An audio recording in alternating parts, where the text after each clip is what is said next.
right, so we're going to get started. We're going to start class every week at 7:30, just because Dr. Susan Stewart's teaching before this, and we need time to get the tech figured out in between classes. So 7:30 gives us enough time. So my class, 513, Learning Through Composing.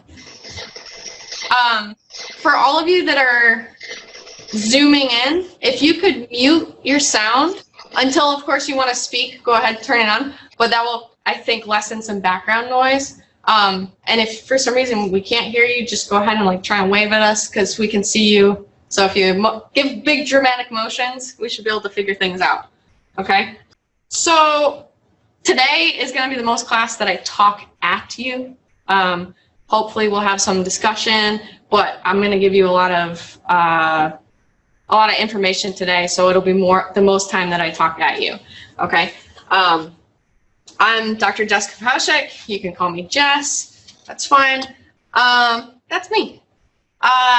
So I'm just going to give you a little bit of background about myself. I'm the director of writing here, which means that I am in charge of English 100, 1301, and 1302. That's a lot of classes, a lot of students. And I got my degree from Syracuse University in composition and cultural rhetoric. So when I sent out an email a couple days ago and I said, this class is very much about composition and rhetoric, writing studies, or literacy studies, that's kind of my background. Syracuse University is actually I think it was one of the first in the nation to have a degree in composition and rhetoric, but now there's multiple places that have that degree. And interestingly enough, I'll tell you this, if you're interested in becoming a professor, the job market for composition and rhetoric right now is actually decently good. Last year, there were about, I think, 250 some degrees granted, and about 280 some jobs, most of which were tenure or professional track, some of which were a little bit less than that, so it might be a lecturer, 3-year position. But compared to the about 3 tenure track literature jobs available, nationwide, that's pretty good to have, 200 some jobs available. So go Comp Red. If you want to join forces, then talk to me. We're going to introduce ourselves, so I figure I'll introduce myself first, and then we're going to talk. We're going to do a short writing assignment, brainstorming about literacies. So I know that many of you who teach here know what literacy is, but some of you maybe have never actually studied literacy. You might know about what it is, but maybe not have studied it as kind of a discipline. So I'll talk you through a little bit about this. Up here, I'm from Buffalo, New York, which is Dunkirk, New York, which is even west of Buffalo, and it's a very Polish community.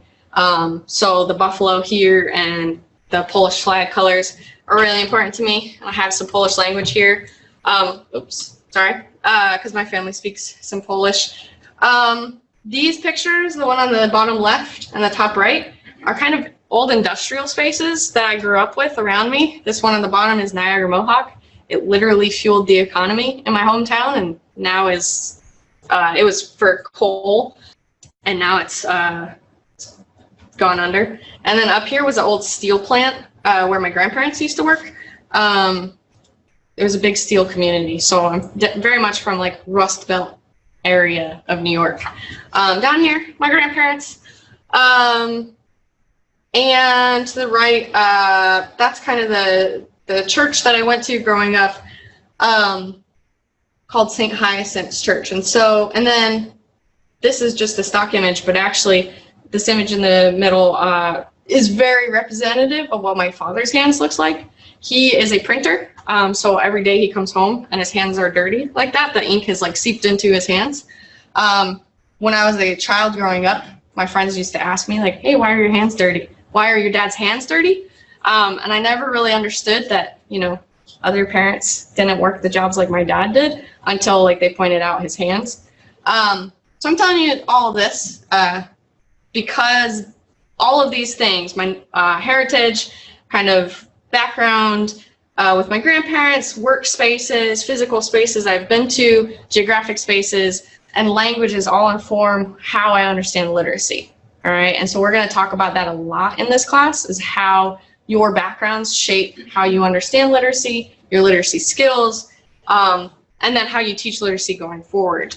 So I'm going to ask you to do this now, and then we'll share these. But where do your literacies come from, and what's your literacy narrative? So like, what's a story or a moment that you can tell about your literacies? So I want everyone to take a couple minutes and write down or brainstorm an important moment or moments to you regarding literacy. Where do your literacies come from? And then these are just, you don't have to answer all these, but think it out a little bit.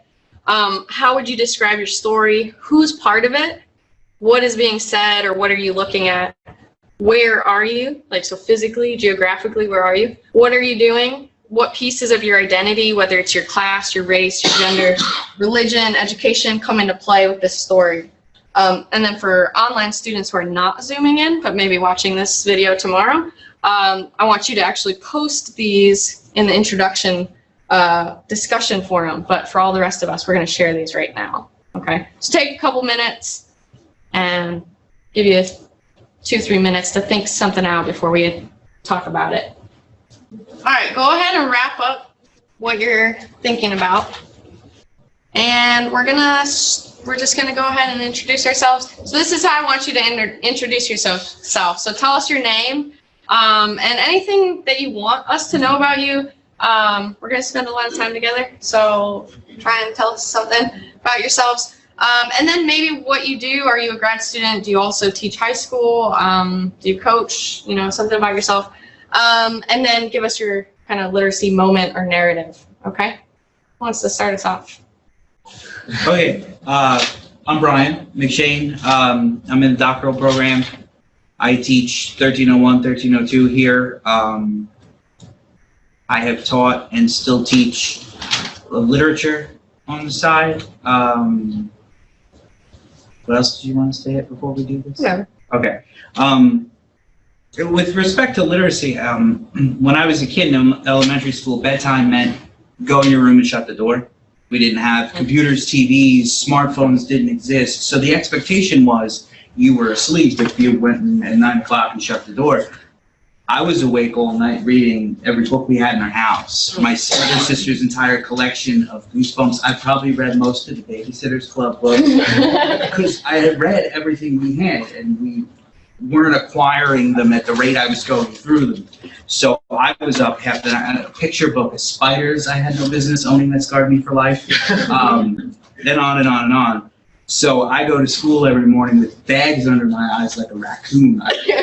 I look like a ghost. It's terrible for like the first, I don't know, probably 10, 12 years. 10, 12 years? Yeah, I didn't start sleeping regularly till I was in probably middle school. I still don't sleep like a normal human person, but that's because I'm nocturnal by nature. Okay. I mean, I know it's a traditional view of literacy. I have other ones. I have some digital, some music literacies. Yeah. But if you want the one that is responsible for what's sitting in this chair, that's it. Yeah, great. Was there a book that impacted you that you remember that during those moments? Just Bradbury. We used to have these things called, we used to have these book fairs where they would herd us down to the library, and there would be tables of books, and we were allowed to pick one for free. They were all new. They were all donated. I don't know who was paying for this. And I ended up with like a short pile of Ray Bradbury books. Mm-hmm. So that's great. That's fantastic. All right, so I'm going to open this up. Like, I'll comment a little bit if something strikes me, but feel free to ask your classmates, questions or comments. So if you have something you want to say to them, go ahead. Like, get to know each other a little bit, but don't feel like you're forced into it either. All right. Now that I said that, and everyone's gonna be awkward and like feel forced into it. But does anyone have questions for Brian? I won't ask after that. All right, go ahead, Alex. All right. Well, I'm Alex Ford. I'm a grad student here. I work in the Writing Center. I'm taking on a lot more responsibility there this semester since I'm the only returning person. The first person that stood out was my 10th grade English teacher, kind of sponsoring my literacy She asked our class to write a 500-word short story, and I didn't know if I knew 500 words. Certainly didn't feel like I had that much to say about anything. But then I started thinking and just like sifting around my thoughts, and I just started producing text and turned in like 3 times the amount I was supposed to, and kind of modeled my writing after the way J.K. Rowling would write.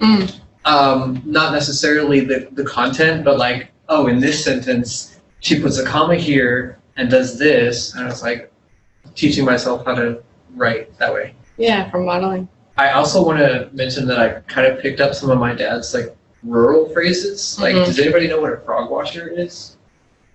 It's a real heavy thunderstorm. Oh, no way. Yeah, you know that. I did not know that. Frog washer. Yeah, like, oh, we had a real frog washer the other night. Heavy thunderstorm. I like that. Need to use that. All right. Cool. Okay, so I'm Andrea Martinez. This is my 2nd semester in my graduate program. I currently am working at Collin College as a teaching assistant, sort of. It's a weird position I just now starting. As far as literacy goes, I have a different type of idea on the matter.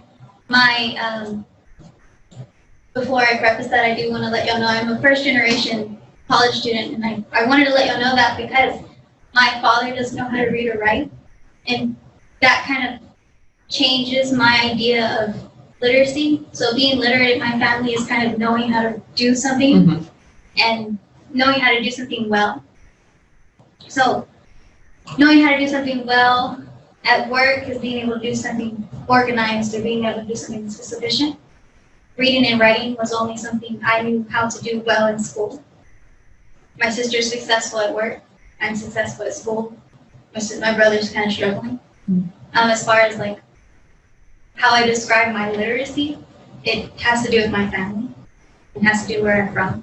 Because they all come and are a part of that. If my father knew how to read or write, he'd be a completely different person today. And knowing literacy would be a completely different story. And I probably wouldn't be here learning English the way that I do. Yeah. Yeah, thank you. Thanks for sharing that. Do you have a particular moment that stands out to you about like how you negotiate that literacy? Not from my past. Recently, I have one particular story where I've been kind of grasping on. I took my dad to a doctor's appointment, and while he was back, there was a young woman that came, and she had to do paperwork. She was Hispanic. She had to do paperwork, and she got frustrated that she had to do the paperwork. But all of a sudden, I knew why. She went back to her seat with the paperwork, and started up a conversation. Automatically started up a conversation with the woman next to her, and was like, "I can't believe they had me do this. I don't know." And she had to reveal herself to that woman and say, "I don't know how to read or write." Yeah. To get her, just to help her. And she didn't want to. That's her physical ailment that she didn't have to expose, but she had to reveal that to herself. And that's one moment recently that I've had to realize that my dad's had to do that his entire life. Yeah. And he's had to do that with his children and be vulnerable in that way. So literacy has taken on a new form since I've gotten older. Yeah, thank you. I think, one of the things that I hope you'll get from this class is like seeing how those moments manifest in really bureaucratic ways. We'll be reading next week and the week after a couple pieces, one of them in particular by Tam Marco. It's called the Visa Labyrinths, and it's talking about the labyrinth that is like visa applications and just how difficult that is for different people based on their various literacy skills. And so how like being a citizen of somewhere, like having healthcare or having getting your car fixed or different things, you have to sign forms and know how to read and write. And like if you don't, there's so many kind of negotiations you have to go through. So I think we'll be reading a little bit about some of those things. I'll keep going. My name's Taylor Bunner. So my literacy really comes from like a small town, East Texas. We have one red light. I love that one red light. It's home. So like we all know each other, and it's kind of amazing. The thing that really impacts me mostly as far as literacy is the whole net generation thing. Because I can compose both physically and digitally and do it well, where some people are like not fail, but have issues with one. So it's really interesting to me that I prefer both physical and digital. My story with literacy though starts in kindergarten when I was diagnosed with dyslexia. So I couldn't actually properly read until 4th grade when my teacher set me down. It was like, do you know phonics? So she taught me phonics after school. And that week I picked up the first Harry Potter book and read all 4 of them that were out at the time. Yeah. And I've since read that series is just that's my point. 8th grade, I had a teacher that never taught from a book, but taught us grammar enough that I fell in love with it. So by high school, I knew I wanted to be an English teacher. But my junior English teacher told me I needed to choose a different path because my dyslexia would never work as being an English teacher. But I've been teaching high school English for the last 5 years. This is my first class, first semester in the doctoral program here. Yeah, welcome. So, but in like this year at our campus, I've brought the first dual credit classes to our campus. I'm teaching 1301, 1302, Brit-Lit 1, Brit-Lit 2, and like 3 classes of English too. So That's great. Yeah, and some other classes along with that. I want to be a comp professor. I want to teach other teachers how to teach composition because it's so different now. Yeah. So Cool. but yeah, mine is Harry Potter. Yeah, absolutely. That's so I'll give you a little bit of background about my research here, but something you said made me think of it. I do research in England. I'll probably tell you about it more later on, but it involves me working with working class people in England who are now mostly in their 80s and 90s. Because I'm researching a particular time in the 1970s when working class people are writing their own histories about whether it's migration or what it means to be working class. And one of the narratives I hear a lot from them or read that they've written is like, one guy, his name is Billy, he said to me, you know, I always thought I was dumb. My teachers always told me I was dumb. And then he goes, it wasn't until, you know, I was almost an adult that I realized I couldn't read because I couldn't see and I never had money to buy glasses. You know, and it was like that idea of he couldn't see the page enough to understand the words, and it wasn't because he couldn't read, it was because he couldn't see them. But all of his teachers passed him off as, you know, being dumb or like, and didn't want to teach him, right? And so the ways that our access to literacy changes based on one, how different, as Brant says, how different sponsors affect us, but also like sponsors being glasses, like a physical thing shaping how you understand words, right? So that I think comes up a lot in the histories that I hear. So that's really interesting what you're saying about, you know, reading and dyslexia, like even how, literally how we view words coming up. Joyce. I am Brooke Sable. I teach at Commerce High School and it's dual credit there, and I teach here on campus as well, online classes, like Kingdom 1 and Kingdom 2. So a little bit about me, I guess I come from a working class family as well, but I didn't know it when I was young. My dad was always gone, but he was always working. He was just always working. And but I was very sheltered. I grew up in a very religious home. So college for me was like too much. It was total shock. Yeah. I didn't know what the real world was like at all. And so I would say that that year, that moment, even though I didn't stay the first year, I had to go back as an adult, kind of began shaping my identity. And I would say that it is wrapped up in now my family. I have 4 kids and a husband and dogs that I love. And a new cat named Shakespeare. Oh. My 6-year-old is now like kitten whisperer. She can make him do backflips. Nice. That's fun. But But I would say that it's made me raise my kids differently. I'll make sure that they're not sheltered, and I want them to understand tough subjects that a lot of kids don't talk about. They're teenagers in high school, and I want them to understand the privileges that they have just because of who they are, and to be aware of all of these things that exist in the world and aren't talked about. And I want them to be able to think independently and not just listen to what mom says, but be able to think about those things for themselves. Yeah. And it's made me into a teacher. So my mantra, or my go-to thing is promise to my students is I tell them I'll meet them where they're at and we'll learn together so they can get where they want to go. That's kind of like me in a nutshell. Yeah. Great, thank you. Maria, you want to just tell us who you are? I'm the graduate assistant. I'll be supporting the recording and having the video up online as soon as possible for the students. For all you online students, she is the reason we have a video. Yeah. Yeah.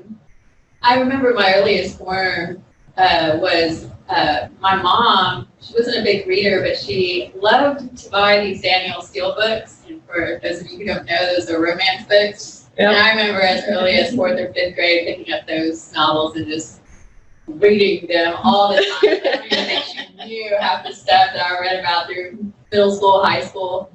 But that was my first introduction to reading was, just those books that we had on hand. And then now I've kind of, found my taste. I'm more high fantasy, a little bit of sci-fi, some thriller.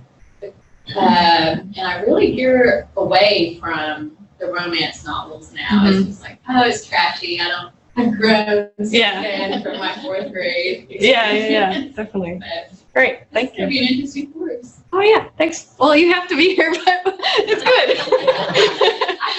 I hope you like it too, though. Just before we go to the online people, I just want to kind of point out, one of the things that I love about what all of you have said is, we're talking about literacy, and a lot of times people default to, I learned this in 5th grade, right? But each one of you in some way pulled in a personal aspect of it, whether it was your family or where you grew up, or you felt sheltered, or you felt, religious, or you felt, in whatever way. It's kind of interesting, and I think that's going to be a huge theme of our class. You'll probably hear way too many stories about me that you don't want to hear you don't want to hear any more stories, but I'm going to tell them.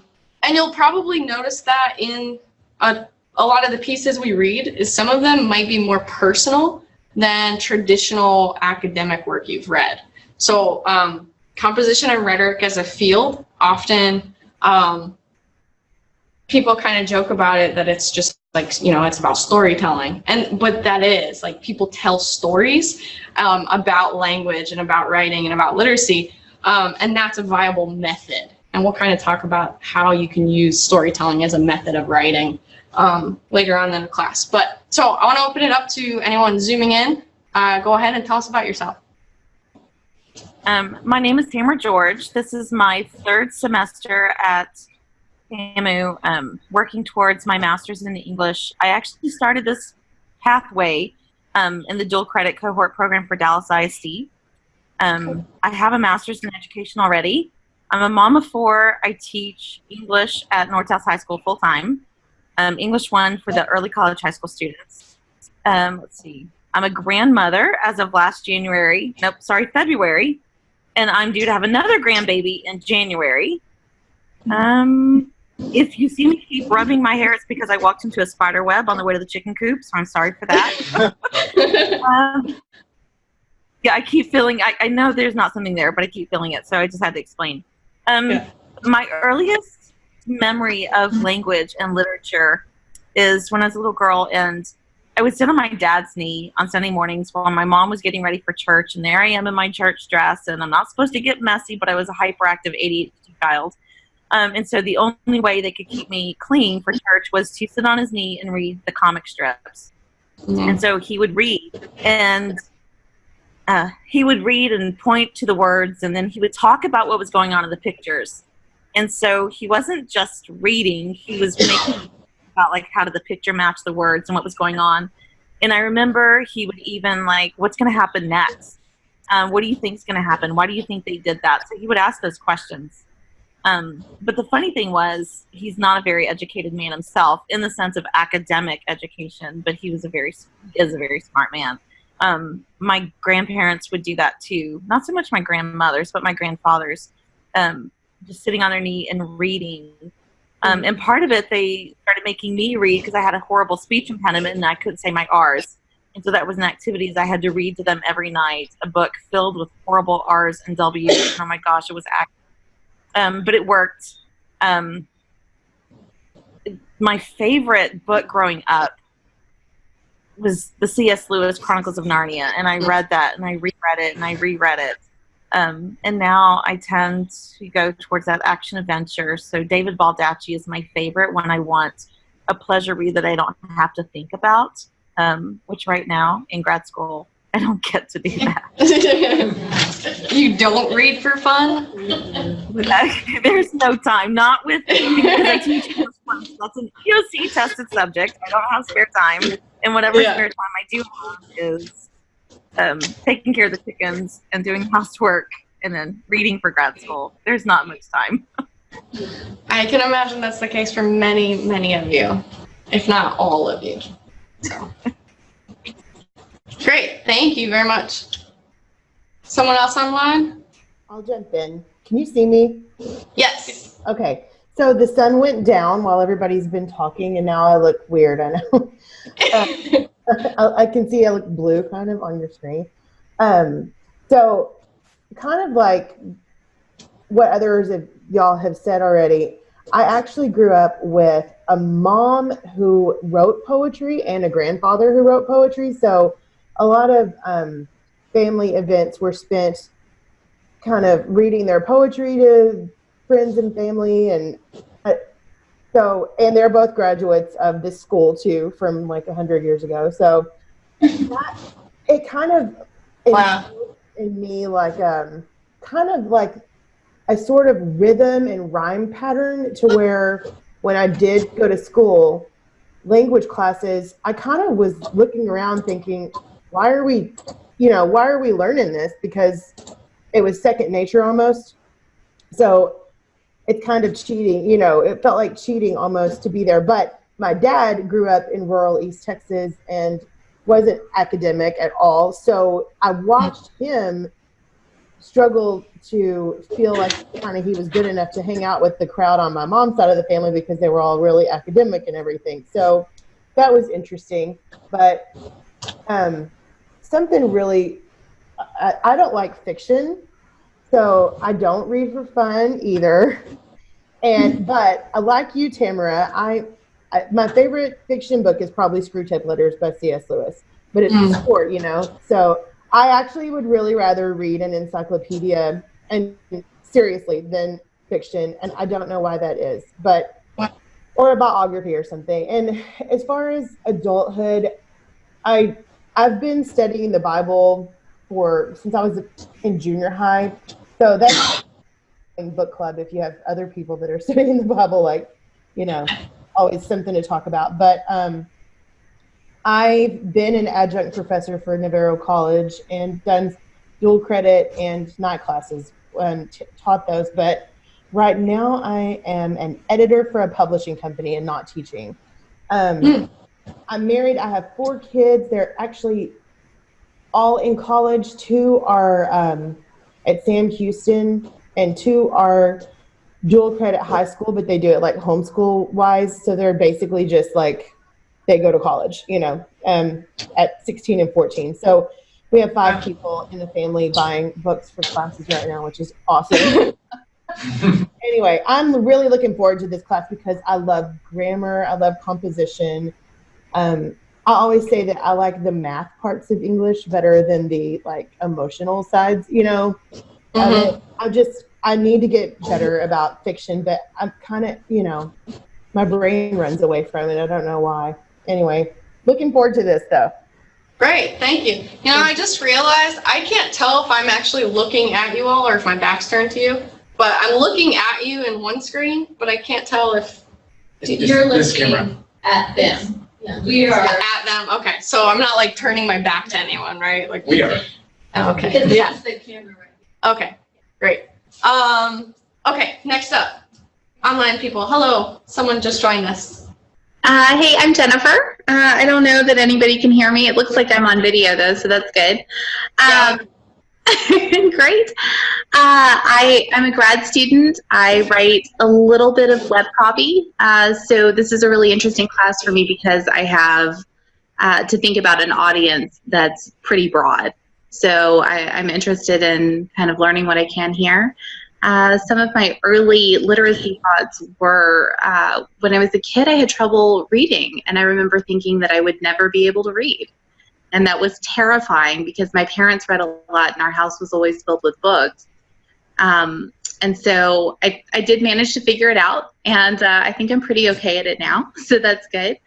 And then later on, I realized that my family has a farm, and one of the, I guess, farmhands there, I realized that he was illiterate, and I just remember thinking how incredibly difficult that must have been. And so when one of the in-class people, I'm sorry, I can't remember your name, was talking about her dad's struggles with reading, I just think that that's such an incredibly difficult, disadvantage to be at.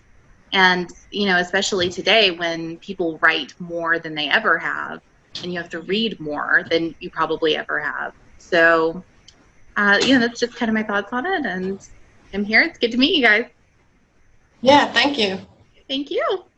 Hello, my name is Tia Laborde. I am from Charleston, South Carolina, and where my literacies come from, I don't know if you know, but African Americans from the Charleston area, we are called Gullah culture. So a lot of it's a mix of West African and West Indies culture. So because of my heritage, I've always been geared towards like West African and West Indies literature, like Chinua Achebe and a couple other like just West African literature. As far as like what I do now, this is my first year at Texas A&M-Commerce, and I'm currently starting a nonprofit. I got my MBA last year at Clemson University, and I'm starting a nonprofit for at-risk youth, and I'm calling it Camp Can. And that's pretty much me. Great, thank you. We might have some issues about the Clemson thing, but really, okay. I'm a Florida State fan, and my brother played football for Auburn, so I have some issues. But welcome. Thank you. Can you tell us a little bit more about your nonprofit idea? Okay, so it's called Camp Can, and what it is creating a new narrative.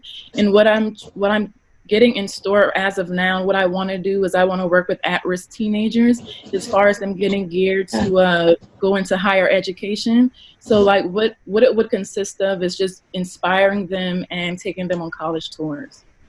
Oh, that's great. Thank you. And did you say you were interested in, I heard you say West African, but did you also say West Indies? Yes, that's what Gullah culture is. Gullah culture, okay. Yeah. I think we have one more person on video. Yes, that's me. My name is Jacqueline Hernandez, and I teach at Collin College. I've been teaching developmental English reading for, this is my 19th year. The state of Texas passed a new law changing developmental education, and I found myself going back to school very unexpectedly. So it's been interesting. For my literacy, I guess what I wanted to share, I grew up in Juarez in Mexico, and we moved to El Paso when I was 7.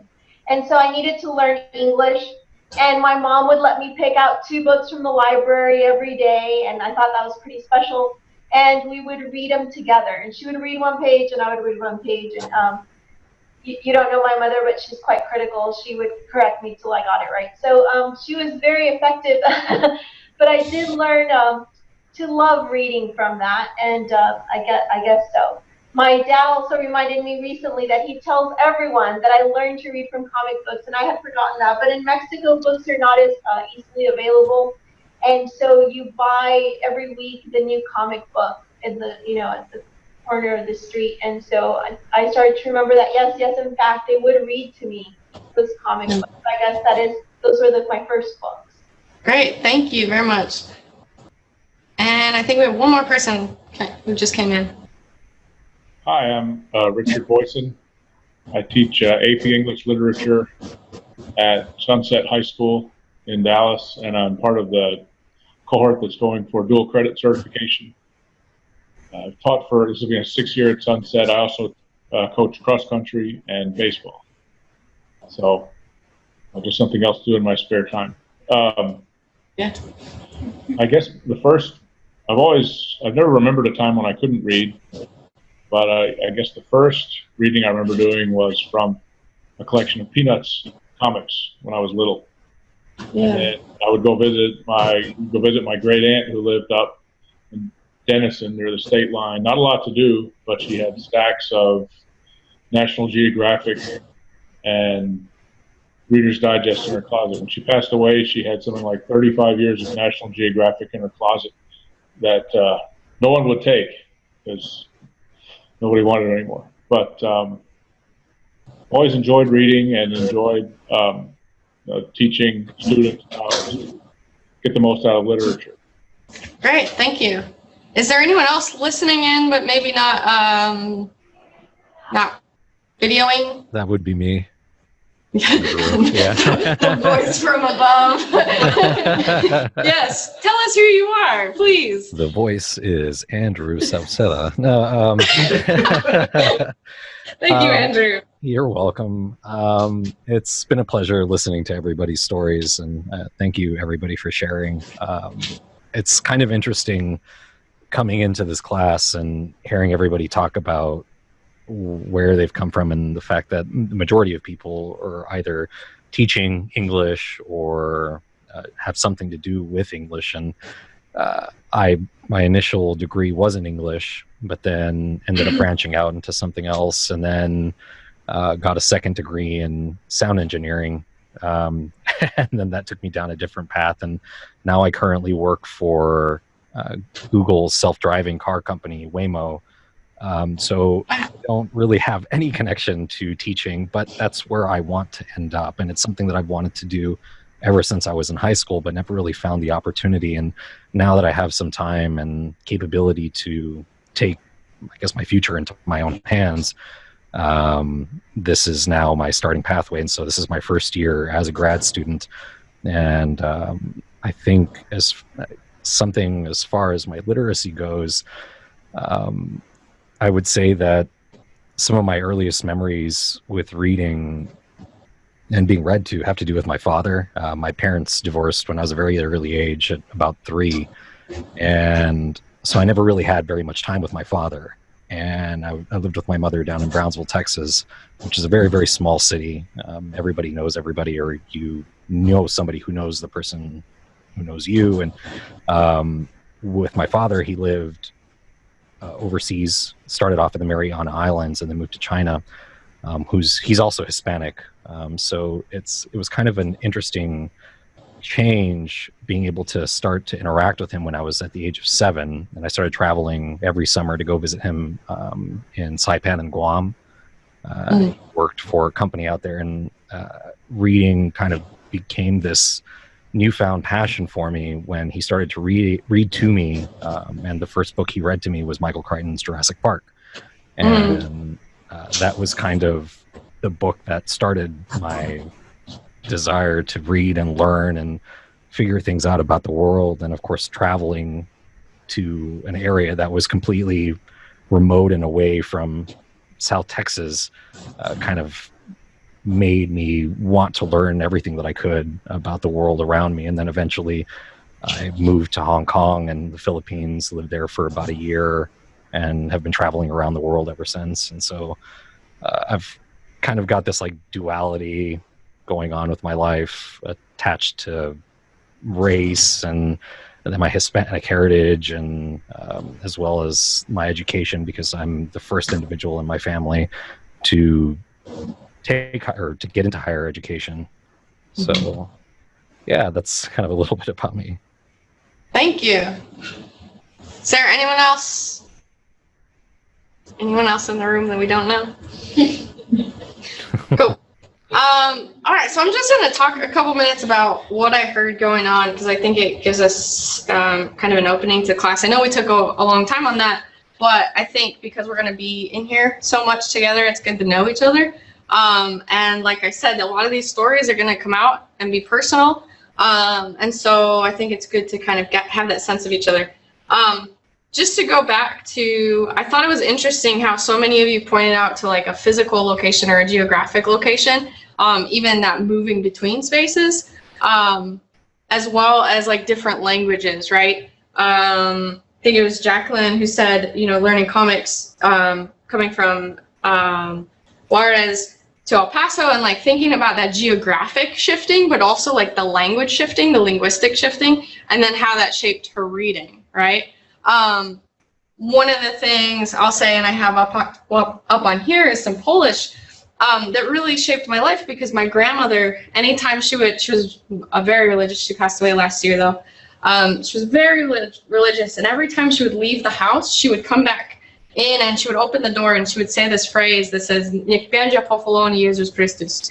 And the way that you know if someone has literacy in either Polish or kind of Polish Catholicism for her was if they responded to you, because that kind of says like peace be with you, and then you're supposed to say and also with you. So you would say, my grandmother would say, "Niech będzie pochwalony Jezus Chrystus," "Nie wieki wieki amen" is the response. So that type of literacy, it was linguistic, but it was also multilingual. Well, in that case, it was Polish, but shifting between Polish and English.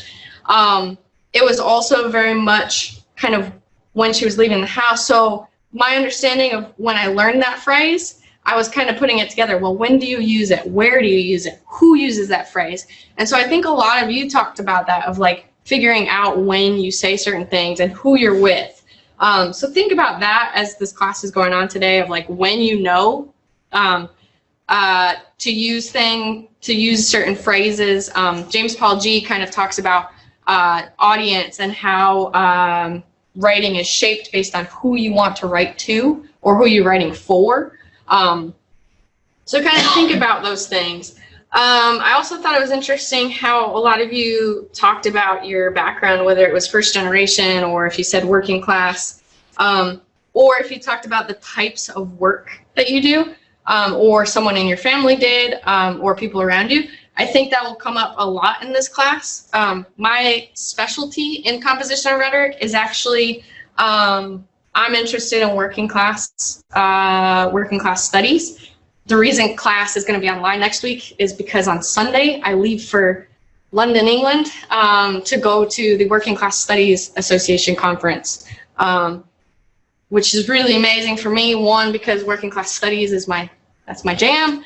But I'm presenting in England with the people I've been interviewing, and they're going to the conference. So it's like working class conference with working class people. I get to present where my research actually resides in an archive in England. So really happy about that, but I will miss you all next week. So literacy across borders, it's across languages, it's across kind of geographic spaces, racial groups, gendered groups, religious groups. It happens all across those spaces, those places, and that's something we're going to keep coming back to, so I'll kind of harp on it a little bit today. All right, so we all introduced ourselves. Our solely online students are going to post this on the discussion forum, so I hope you just kind of take a look so you can see other people in the class. I do have to say our class is enormous. I think there's 25 of us. Big class, which is why I had to restructure it a bit, because initially we were planning for 12 and it doubled.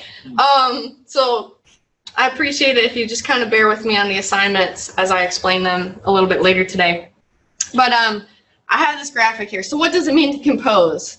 That's kind of the question of this class. And I have some bots, right? Like, can bots compose? They do on Wikipedia. Is composition in a composition notebook? Is it Virginia Woolf sitting in a room of her own? Like, is it a solitary person? Is it collaborative? Is it composing on a blog? Does anyone know that middle Is it hyperbole in a Yes, half? hyperbole and a half. So is composing online? Is it in blog format? Is composing the, the Rosetta Stone? Is it hieroglyphics? Is it like ancient texts? Is that composition? I don't know. Is it graffiti? These are all kind of things that are going to come up throughout this class, is kind of thinking about the limits or the constraints, but also the affordances and the possibilities of composition and what we mean by composing. Okay, so we're going to talk for a couple minutes. I won't have everyone share because it will take a long time, but I want to get a sense of you all, like, what are some of the tools for composing? I asked you to think about, like, what are those tools that you use? Okay. I brought it because I did show and tell. I don't wear glasses. Okay. But if you've ever run this experiment, open a blank Word document on a computer and kill all the lights in the room and see just how bright that is. So I wear glasses when I'm on a computer. And the reason I type everything when possible is because when I was a little kid, I couldn't write as fast as the sentence was coming out of my head, and it used to frustrate me to no end. But once I learned to type, I can type faster than I can handwrite, and legibly, like I can read it when it's over. So that's So that kind of lends you an ability to do something better, or I don't get headaches on the computer And if I you wear don't these. Okay. Yeah. What other tools for composing do you have? Just regular pen and paper. Yeah, absolutely. Pen and paper. It goes here. Okay. What else? Our experiences. I mean, we have something that we would need. I mean, just like, if it's not written down, I mean, if we're just telling a story, it's definitely something we would need. Yeah, absolutely. So tool is, and I said that someone asked me, I forgot who it was, but they said something like, are you purposefully being ambiguous? And I said, yes, I am purposefully being ambiguous. I want you to think about tool as really expansive. So our tools, our experiences, absolutely. Our ability to tell a story one of our tools has to be like those experiences that give us that story, right? It has to be our background. It has to be pen and paper that lets us, physically write that thing down, or our speech that allows us to verbalize it. You all pointed this out before I even did, but composition and literacy happens beyond just text, right? Some of you said you read comic books, right? You're reading visuals. Sometimes you read people. Sometimes you read spaces. There's so many, and James Paul G says this a couple times, but literacy is not just the written word in front of you, but it's reading a situation, reading an audience, reading visuals. It's understanding that context just as much as reading, text sometimes. But you can definitely be literate without knowing how to read text, right? There's different forms of literacy. Andrea, right? One of the things that Andrea was talking about, and a couple other people in here, is how you can be literate in knowing how to do something, a skill that you know how to do. For instance, my father can work a printing press better than anyone I can ever imagine. Like, he is just a pro at it. He knows how to physically do that thing. He doesn't have to be able to read and write about it because he can enact it. And so that enacting is what kind of composition and rhetoric, they would say that we would kind of call that like that's a rhetorical action, and that is a form of literacy. Okay. What are some other tools you're thinking about? Maybe someone online? I was thinking today about confidence. Like, maybe you think that what you have to compose isn't worthy of being composed, it's not good enough, or maybe it's been said already. So I think before you set out to compose anything, you have to see if there's a need for it and if it's worth the risk. Yeah, absolutely. I think confidence as well, at least in my research, right, with the same people who I interview, a lot of times they say that their illiteracy comes from not having confidence or being told that they're stupid and losing confidence because of that. And so it wasn't a matter of could they read or write? Well, they never wanted to because they never got the confidence to even try, or feel like they were able to try, like that they were that it was even a possible thing in their life. So I think absolutely confidence is something that shapes us. Yeah. What else? I wasn't sure if I was off base, but earlier I mentioned I do creative writing, and there's a computer program I like called Scrivener that allows you to write, like maybe you're going to write a chapter or a chunk of text and then organize different pieces together instead of like one long Microsoft Word document. It's really good for organizing the way you compose. Yeah, I heard about that. What are some programs that you all use? Like, so obviously there's Microsoft Word. I love Google Docs. It's kind of for that same reason. Like I can cut, I can do things. I can have someone comment on the sides while I'm still doing that. I can compose collaboratively with someone, right? The Virginia Woolf picture. I love Virginia Woolf. I've read Mrs. Dalloway so many times I can't even count it anymore. But I also think it's interesting, like her story, like A Room of One's Own, but I view writing as so much more than individual. For me, writing is always collaborative. I'm always sharing my work with someone, or even, I think with me, my parents didn't go to college, but I'm always calling my mom, Mom, I got this new paper idea I'm thinking about. So what do you think about this? And if I can describe it to her, and if she finds it interesting, usually that lets me say like, all right, I can articulate this to a wide variety of people, right? Because my mom isn't in my background disciplinarily, but I just was able to describe it to her. So I'm on to something, But it's always collaborative with me. So what other tools, like actual like writing programs do you use? I use WordPress. WordPress? For my blog. WordPress, Okay. right. And I don't blog as often as I should or could, but that's what I like to use. And it does allow people to communicate back and comment. I also started something new this year where I'm requiring my students to blog, just to give them a perspective of audience. And so they have to think who they're writing for and who's going to be reading it, and then why they're writing it. We'll see how it goes. We just started the school year, so the jury's still out. And I was looking back because I could have sworn I posted online for the tool for composing, and then I don't know if I'm not hitting post correctly. Maybe I'm still sleep deprived. But earlier I had posted or attempted to that one of the tools for composing is experiences. And so before you can really compose something, you have to have experienced something, even if it's just that idea of experience. Otherwise, what are we composing about and what are we writing? So that was the other tool that I was going to share. Great, thank you. Joyce, were you saying something? Yeah, I like online things that are graphic to get them thinking rather than just like writing words. Like storyboard that. I can't think of anything. You taught me a Padlet. Padlet. Yeah, Padlet is awesome.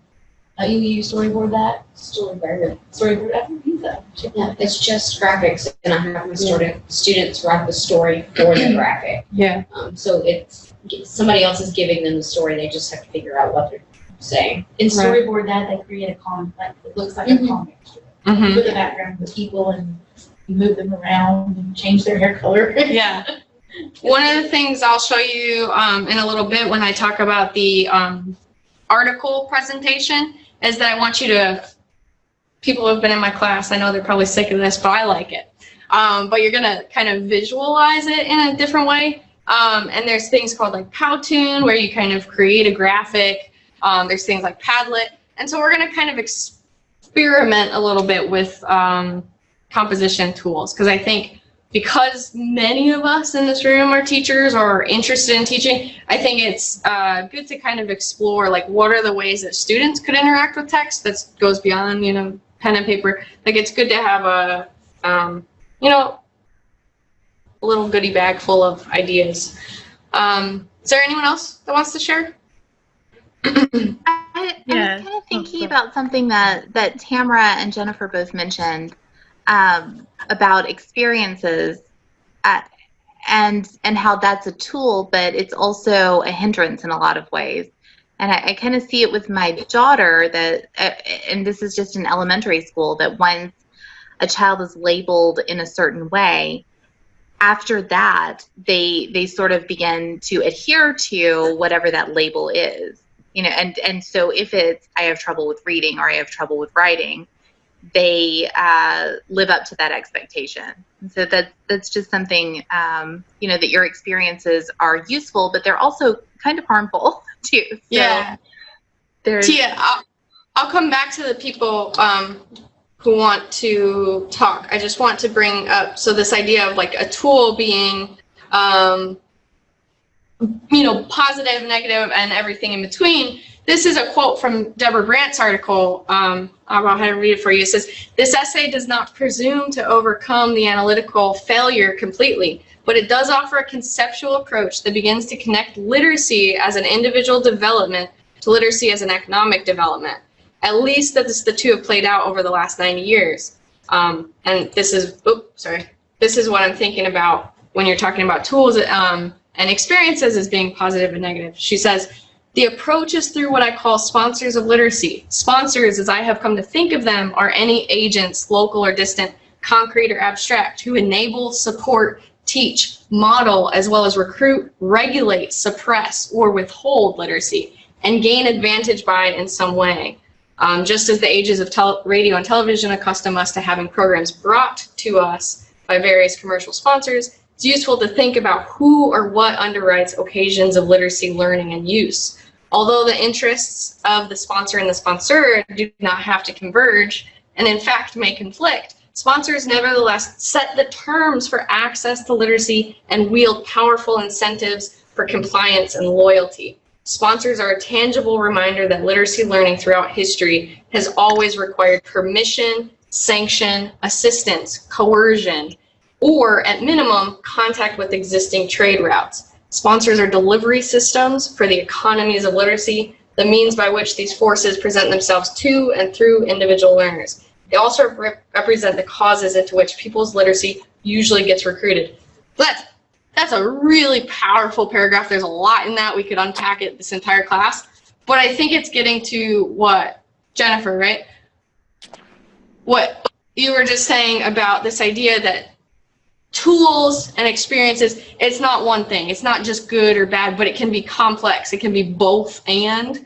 And in this way, tools or sponsors can be supportive. They can be regulatory. They can also be withholding and suppressive and oppressive, right? And that's something we're going to talk about a lot in this class, is how literacy is really complex. And it's not like, yay, literacy is good, but it depends on how it's used and who's using it, right? Yes, So. I agree. Yeah, that's what I was going for, but much better spoken. Well, I did have time to plan and figure out the class that I was teaching and stuff. So good job, nice. Man, Tia, did you have something you want to say? Yes, as far as the tools for composing, I was thinking about music being a tool. I personally come from a musically inclined family, and my mom can play the piano sometimes, and I can just form words to it as well as write. There's also a lot of artists like celebrities, like Fantasia is ours, R. Kelly. They can't read. She wasn't able to read, and I don't believe R. Kelly was able to read either. But they were able to still compose music as far as like putting words when they would be able to hear a beat. So yeah, absolutely. That's really interesting. Remember that writing process thing that we did? So I did that with my students, and one of the students, he writes rap music and things, and he performs it at schools and stuff. And he told me that before he writes a paper, he writes a song about the idea. So if he can rap about it, then he knows he can write. And that was the first time I'd ever encountered something like that. Yeah, so in that way, like composition is literally like composing the music, but it's also composing the language. And some people compose to music. Like I know a lot of people who, as part of their writing process, they have to have music on because they feel like it either calms them down or it brings up certain experiences that, the music just helps them. Does anyone here use music to compose? Yeah, what kind of music? Movie soundtracks without words. Okay. Real strong emotions. Yeah. I've listened to the Hours soundtrack so many times. It's a little bit depressing, but it's really like great writing music and in the background. It depends on what I'm writing. Yeah. So what I listen to. Okay. So academic writing is typically something with no words. No words. Because I'll start writing the words to the music and Yeah. so, I'm smooth jazz. yeah. Smooth jazz. Yeah. I'm the same. I can't have words, so it's usually Vivaldi or Peter and the Wolf. But like Tia was saying, there was one student I had several years ago, and he was a struggling reader, and because he struggled so much with reading, his writing was just almost non-existent. And I finally asked him, after we read this together and we talk about it, I want you to go home. And he wanted to be a DJ. That was his aspiration.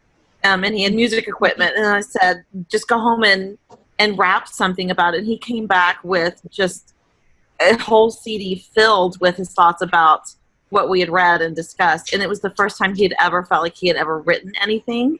And his mom just came to the school just in tears, like, oh my gosh, how did you unlock this passion for my son? And you just have to find the right tool. And it wasn't me, it was he had this tool that he didn't know could even be used for language and literature. Yeah, absolutely. I think like Tia was saying, there's people who are fantastic, musicians or artists, but even if they can't do something in a different form, that doesn't take away from what they can do, right? Really well. All right, we're gonna go ahead a little bit more. We'll probably take a break in like 10 more minutes. But I wanna get you through a couple things on the syllabus first, and then we'll talk about the readings a little bit. So, as I said, I apologize that things are a little bit out of sorts depending on what version of the syllabus you read, but we had to change things because of how big our class is, all right? I'm not gonna go through much of the syllabus because you can look at it and we can chat about it as it comes up.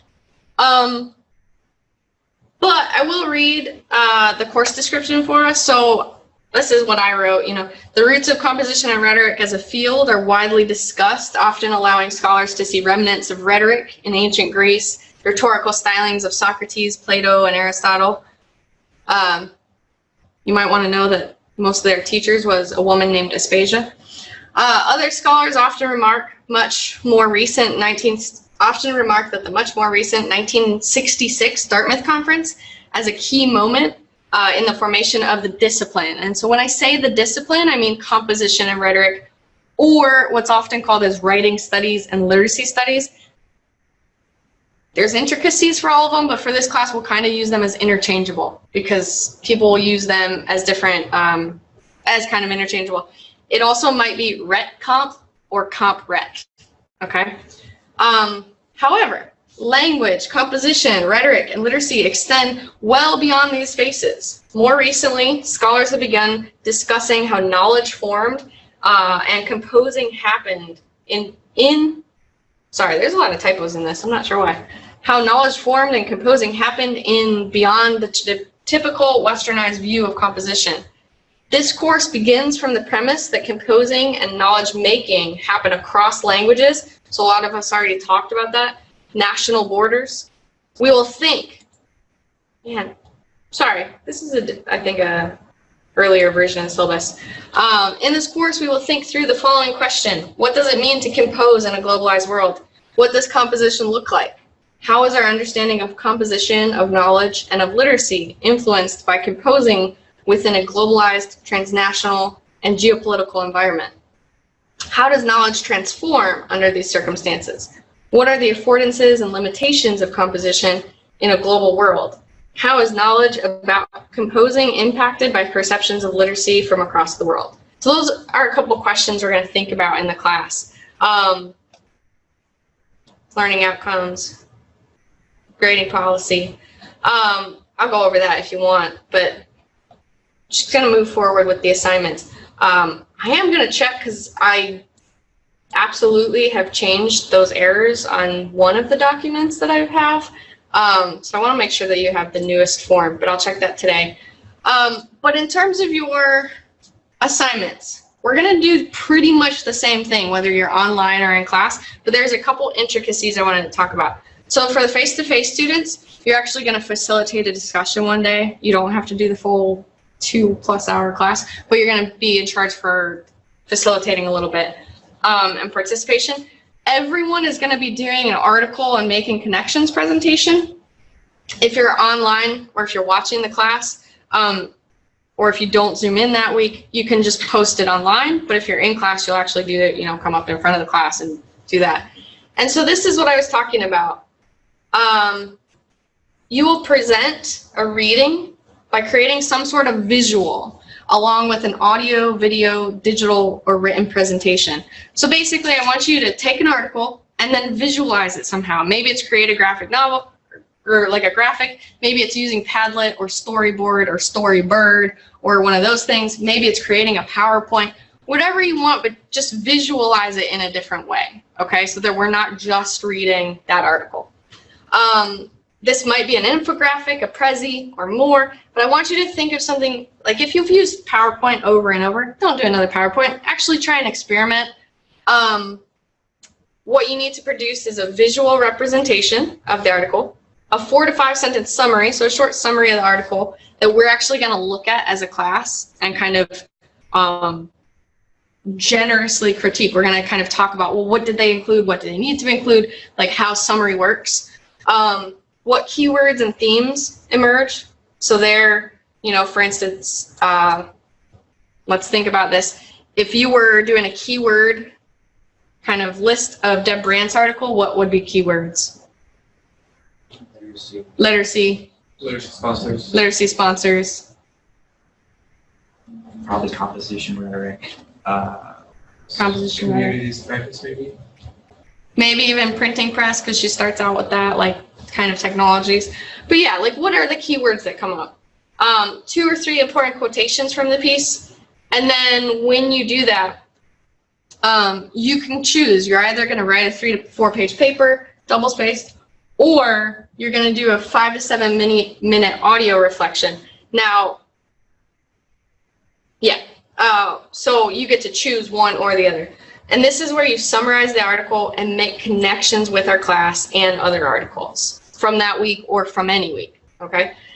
This response paper or audio reflection should make explicit and deeply grounded connections to text. This paper should also be a reflection on why and how this might connect to composing in a globalized world. For this, the article doesn't need to come out and say, this is composition in a globalized world, but I want you to say, like, how are you seeing those connections, okay? I'm going to be looking for a summary and then a synthesis with other articles, as well as how you're forwarding this argument and making your own connections. The visual and your paper or audio reflection come together to make up the whole of the presentation. Therefore, think about how they work collaboratively to present the article to this class. So there's a lot of stuff here, but one, I think, I've done this before and I think it's good for a couple reasons. One, this is where I really get a sense of being able, I'm going to show, we're going to talk about these summaries. So I think as graduate students, learning how to write good summaries is a really important thing. I think too, a lot of times what I notice with graduate level work is that people know how to write summary, but they're a little bit unsure how to do synthesis, or they might think those are the same thing. And that's something I want us to work at. Can anyone in here tell me the difference between summary and synthesis?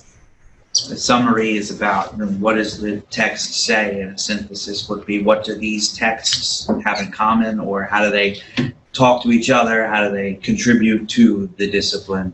Yeah, absolutely. So we're working on 2 levels. We're looking at a summary, like let me tell you what this one article says, and then synthesis is how are these articles connecting.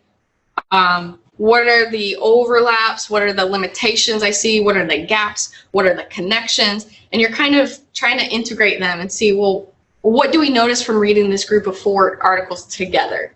Or in the context of the class, what does Deborah Brandt's piece mean next to Missy Watson's, next to James Paul G's, right? And you're looking at it in a different context, right? And the reason we do that is because it's important to see a text like as it is, but if you read something, for instance, Deb Brandt's piece, I forgot, I think it was written in 1993, maybe? 97? I don't remember. But since then, so much has happened, right? So if you look at that one piece in a particular moment, we don't really see the context. Like, well, who's forwarded that argument? Does Deb Brandt's piece really live up today? Like 2019, what changed? What more do we know? Are people still referring to it? That's what you get in synthesis that you would not get in a summary because you're just telling about that one piece. Okay? Does anyone have questions about this article and making connections presentation? Yeah. Oh, is it me? Yeah. I'm sorry. Okay. Oh, sorry. You can't tell who I'm pointing to. Yeah. Is this coming from the list of articles you've given us, or is this something that we need to search out? Yes. Nope. That's when you sign up for an article. That's what this is. Okay. So it is from one of the ones you've given us already. Yes. Out of those, like say one of the ones we already read out of the 5, kind of whichever one. So will we be overlapping and 2 people maybe do the same one? No, everyone's picking one article. Gotcha. So if on the sign up sheet that I listed somewhere, sign up sheet. So you would go to the sign up sheet and then, for instance, like Andrew will be presenting on Paul K. Matsuda's Mytholinguistic Homogeneity. Joyce will be presenting Jay Dolmage's Disabled Upon Arrival. So you'll pick one article to present it. So there might be 4 presenters in one class, but no one will be presenting the same article. Does that make sense? Okay. And those presentations, if it's something you're recording, like I said, it's 5 to 7 minutes. And the same thing if you're presenting in class, it should be short. We want these to be, 4 or 5 minutes. Like, let me talk you through this thing. So don't plan up an elaborate, hour and a half long presentation. It's very quick, okay? The goal with this is to kind of summarize quickly so that we know what we're talking about, and we just have a sense before we get into deep discussion, like what are those key points, and just kind of refresh our memory. Response papers, you'll have 2 response papers, which those are listed on the syllabus. Was everyone able to access their groups? Okay.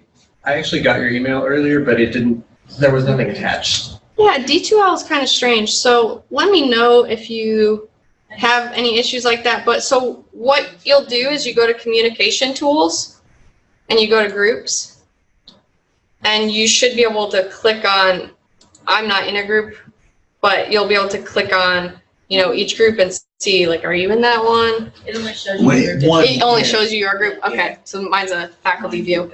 But it'll show you which group you're in. So for instance, if you're in group 1, then your presentation will be, response paper will be due September 11th, response paper number 1.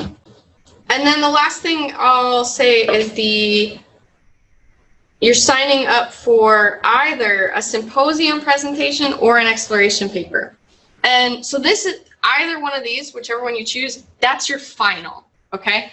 Because the class is 24 or 26 people, there's no way possible that I can get 10 to 15 page seminar papers and actually give you grades on them and comments and like useful feedback at the end of the semester. It's just not possible. So I thought we could do different things that would allow me to still give you feedback on your ideas in kind of a fruitful way. And all of you have lives. I think it'll be a little bit less stressful because they're not huge projects. The symposium presentation, so unfortunately if you're in class, you got to do a symposium presentation. But the symposium presentation is you pick a theme, and it's a chance for you to present informally but professionally your ideas connected to the course and your final project. You'll be in charge of directing the class, whether you decide to do it on Zoom or in person, for around 8 to 10 minutes. Like a conference presentation, this will be strict timing. The goal for the symposium is to present what research you've done, how you're understanding this topic. You can do an activity if you want, or like a short, like 2-minute writing prompt, or you can present to the class. You can have it be interactive or more like just a presentation. But there should be a little bit of kind of interaction.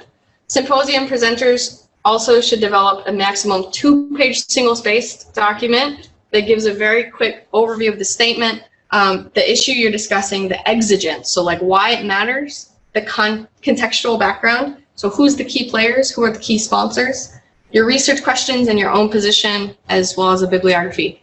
So what I'm imagining for this, we can talk about it much later on in the semester when you actually like see some of the themes. But already we have themes of like transnationalism. What is it? Of globalization. Next week we'll have themes that are like, you know, how immigration is connected to these concepts. So maybe your focus for that symposium is transnationalism and immigration. And then so you would read a couple texts on immigration, rhetorics, or composition and immigration, and present on that. So you're kind of specifying a particular theme that you're interested in within the realm of the class.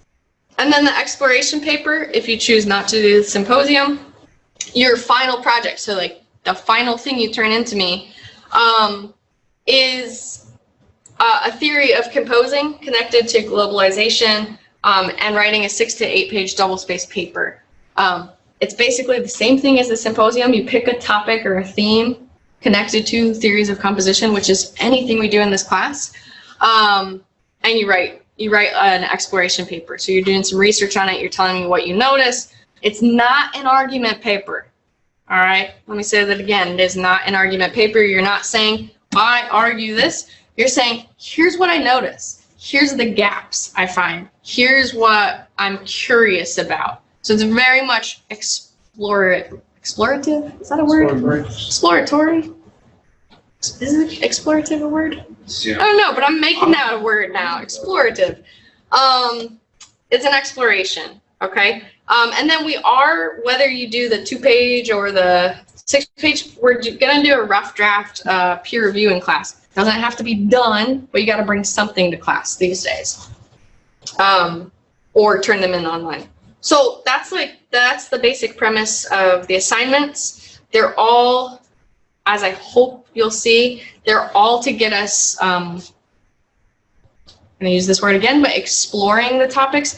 I don't expect you to be authorities on the topic. I don't expect you to be experts yet, but I want us to ask questions and be curious. So that's kind of a real goal of the class, okay? Sorry, we're supposed to pick this week. I saw some people already signed up when you scroll down. There's 2, it says choose in week 1.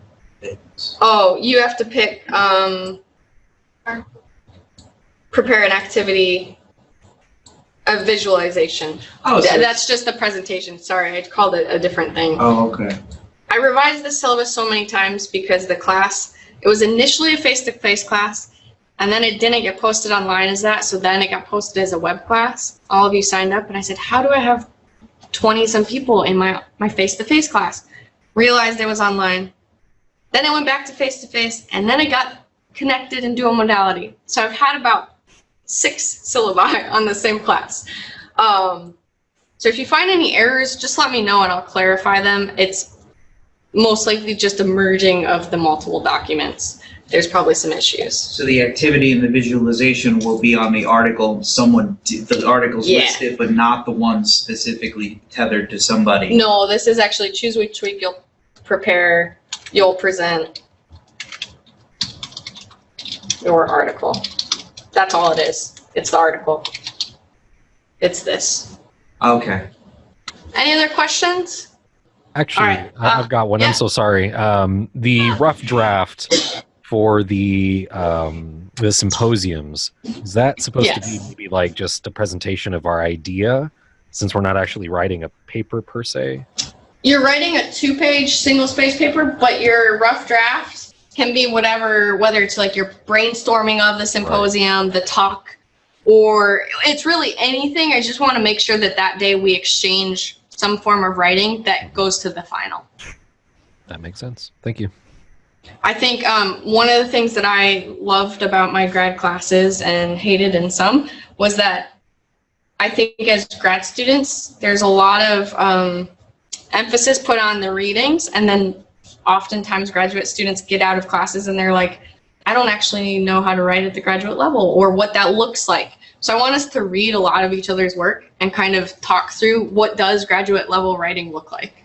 So we're going to look at each other's work a lot. Let's go ahead and take a 5-minute break, and then we'll come back. We'll be done by 9:45 today, but I do want to spend a little bit more time overviewing the readings, and then we'll really get into discussion we'll start discussion today. We'll do it in the online forum, but this is more like an overview. Okay. So if you're online, like feel free to stay on, but we'll come back at 9:10. Okay. All right, we're gonna get going. We'll keep going. All right. So as I said, I know I gave you some reading for this week, and these are really what I call like framing text. So if you didn't get a chance to read them, please go ahead and like read them this week, because they're really going to be important for how we view the rest of the semester. Okay. And in some ways we're going to start talking about them today, but I think we'll really get into them as the weeks progress and we get to see like, well, okay, how does Paul Q. Matsuda's piece, push up against what Missy Watson is saying about standardized English. Okay, so I think they're good for framing, but I think they'll be even more relevant each week as we build on it. So these are the course texts. I'm just gonna go through some things that are notable about them. Is that I think it teaches us that literacy happens across borders and it has material consequences. So literacy is shaped by and shapes kind of geographic spaces, linguistic ideas, our gendered roles, our racial identity, our class identity, our educational background, all of those things shape literacy. Okay. This is a quote from James Paul G. That literacy my framing of it is that literacy always connects to power and how power is used by people, by institutions, by organizations, and more. And James Paul G says, on the face of the matter, it would seem to be a crisis of social justice rooted in the fact that we supply less good schools to poorer and more disadvantaged people and better ones to more mainstream and advantaged people. So here is where he's talking about a crisis of literacy and how that connects to the power of who we give access to literacy to, who we empower with good schools and good teachers and more. You all who are teachers, how many of you have to buy your resources that other schools don't have to? How many of you are waiting on textbooks because you don't get funding until September 1st when the semester or when the quarter starts August 15th, right? And all of this is shaped by what James Paul G says, it's a matter of social justice, and it's shaped by particularly economic, but also, in this case, racial and economic disparities. How many of you, before reading this, ever thought of literacy as connected to social justice? Do you believe him? Do you get it? Do you disagree? I agree. I agree. Yeah. I mean, but I keep thinking like, coming from a different background, like almost like looking at these structures as sort of self-fulfilling prophecies. Like the school that's better has more in property taxes to spend on making this curriculum better, supplying the things, so that people who go there will live in a concentrated area where their houses are worth more money and they'll pay. So, right, Mm-hmm. it's so to discuss the advantage of this, it's a structural kind of self-fulfilling prophecy as it's set up now. Mm-hmm. Yeah, I can see that. I agree. I like what you said, that it's that structural of the self-fulfilling prophecy. You take the Title I schools, and whether or not they're waiting on funding to receive the supplies of the textbooks, they're typically filled with the students who are considered at risk or are the lower performing. And we're dealing with this with some of the Dallas ISD schools, but the thing that they're doing to counteract it isn't dealing directly proportional with literacy.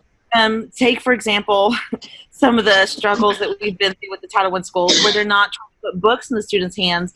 Instead, they're putting test packets in the students' hands, and they're thinking in terms of prep them for the test because they're not understanding the test question, when in reality we understand that they are probably understanding the test question, but they can't read.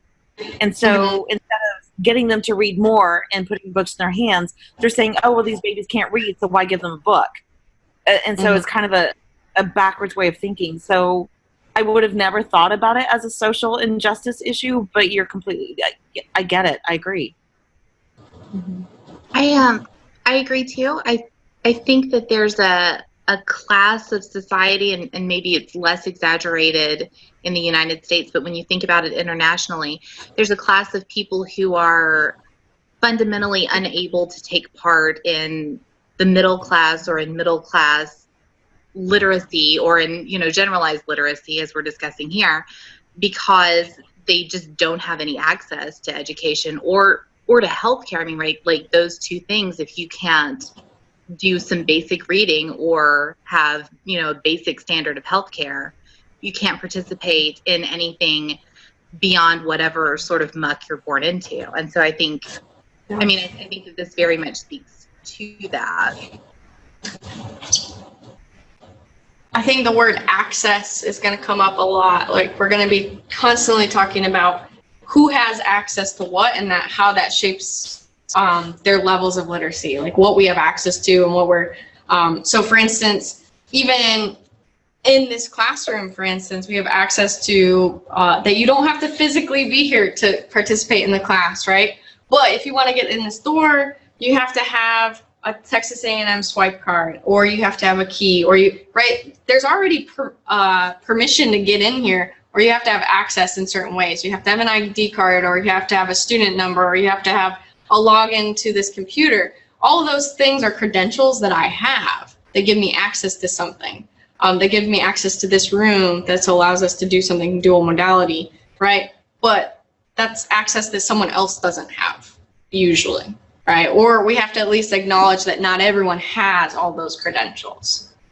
I don't know if there's a lag time or not, so if you're online and you feel like just wave at me if I cut you off or if the sound doesn't come on right away. Okay. This is the Deborah Brandt quote that I won't read it again for you, but again, I want us to think about, as framing our class, really think about that idea of sponsorship as multifaceted and complex. It's not just good or bad, but there's a lot of affordances and limitations with sponsors. This could be a person, right? You could say like, oh, my father taught me how to read, but my father also challenged me in this way. So even a person or an individual can be both positive, negative, can have affordances and limitations.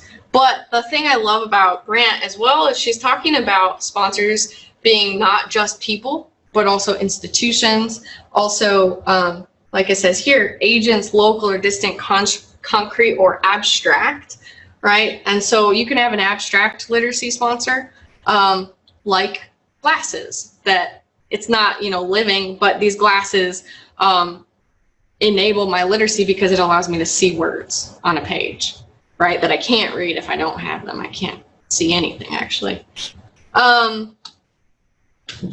So my question to you all is, what does composing look like in a globalized world? And one of the readings that I gave you was from the Conference on College Composition and Communication. You might see this referred to as 4 C's because it's CCCC in text, or if I say C's, that's what it is. Okay, the Conference on College Composition and Communication. But here is what that piece by a committee at C's, what they say globalization is. Can someone else read this, so you're not constantly listening to me? Globalization is most often seen as a growing interdependence in the world, fueled not only by the economy, but also by the environment, communication technologies, health, energy, politics, immigration, and other forces. Globalization implies less rigidly defined boundaries and a more mobile meshing of cultures, languages, and nationalities. The term is also often conflated with internationalization.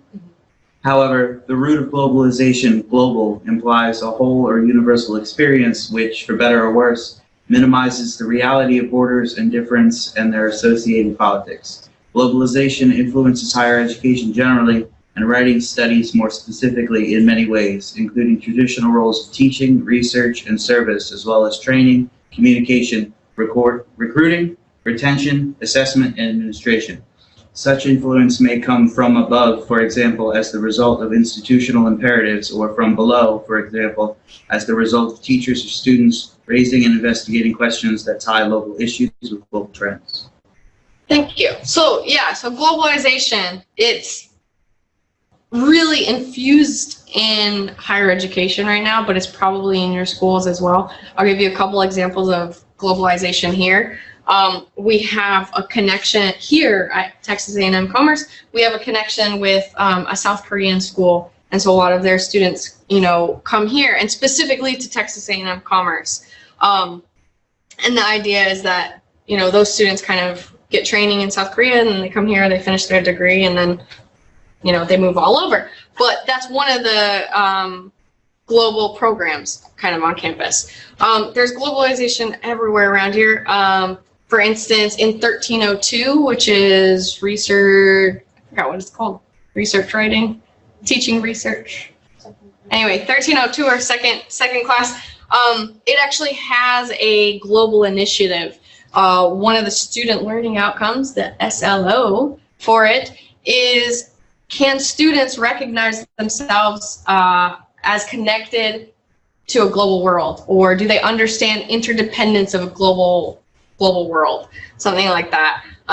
So even in our English classes in Texas A&M-Commerce, we're looking to see how students can be global citizens, right? What is global citizenship? So that's coming up a lot. Do you notice it in your high schools? Is that also a kind of catchphrase? Please, go ahead. It's not really a catchphrase, it's just something the kids picked up on. So I work in a Title I school, and we had what's Title I? Low funding, typically at risk. So like my kids, we give the federal money gives us enough to give all of our students free lunches. Okay. Because they can afford it. Yeah. So Title I is we get nothing. Mm-hmm.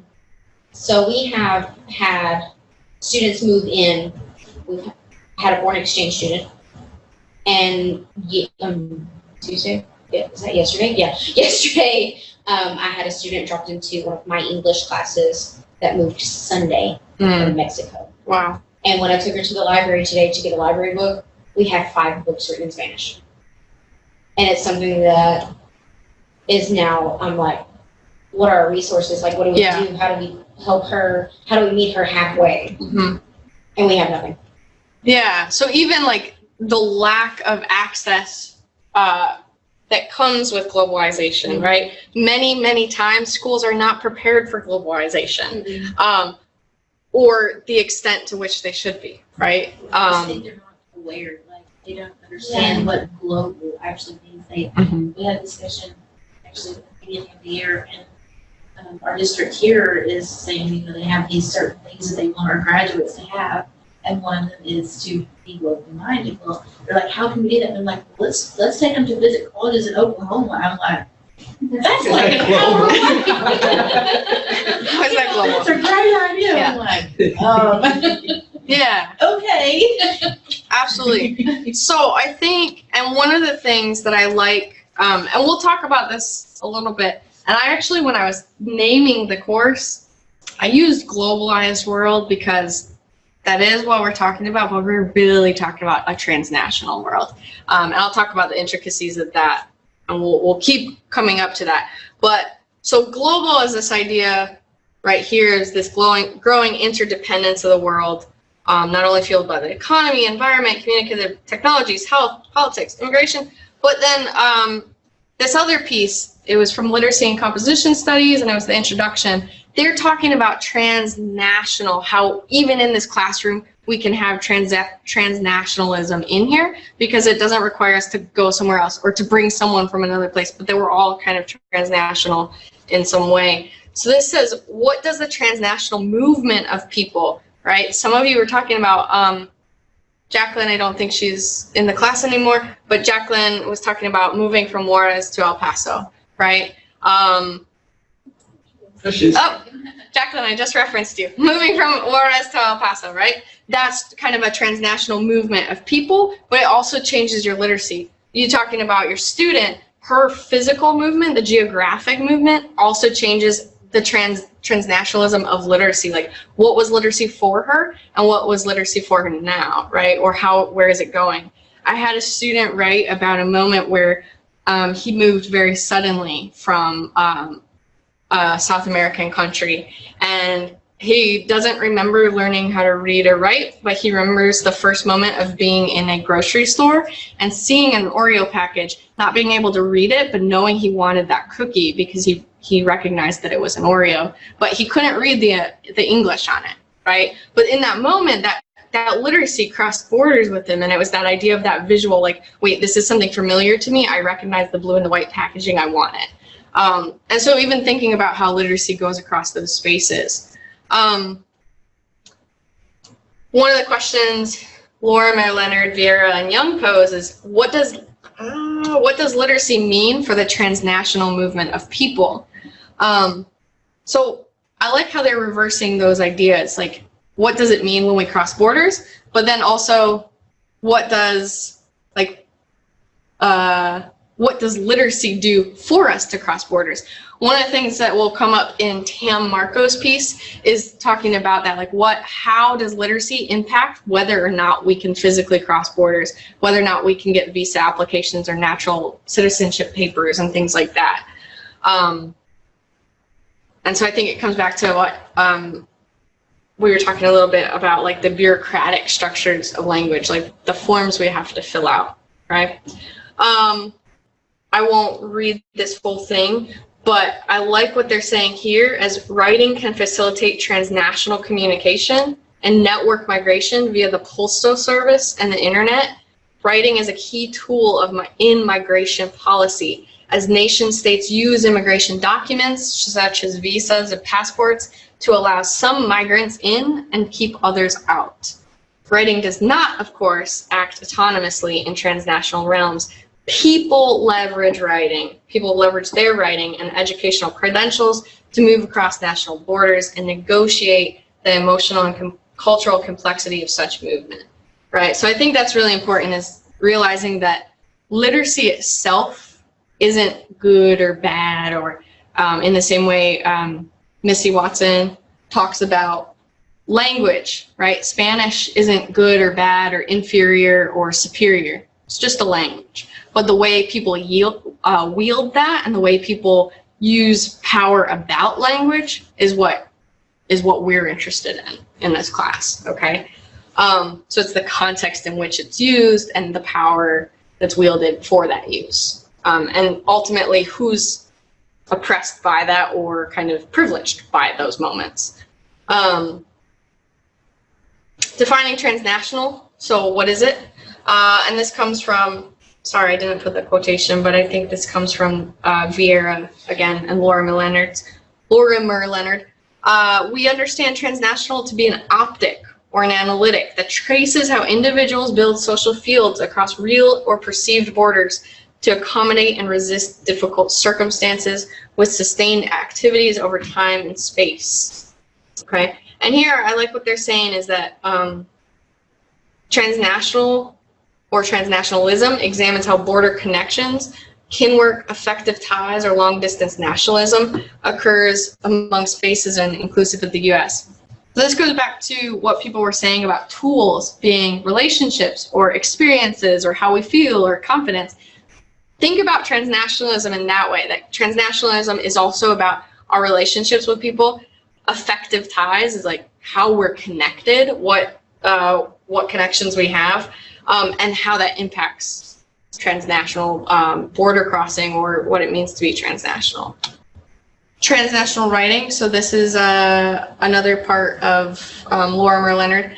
Draw your attention to the pieces that are different colors. So first, writing imparts ideologies across national borders. Can someone try and tease that out for us? Like, what does it mean that writing imparts ideologies?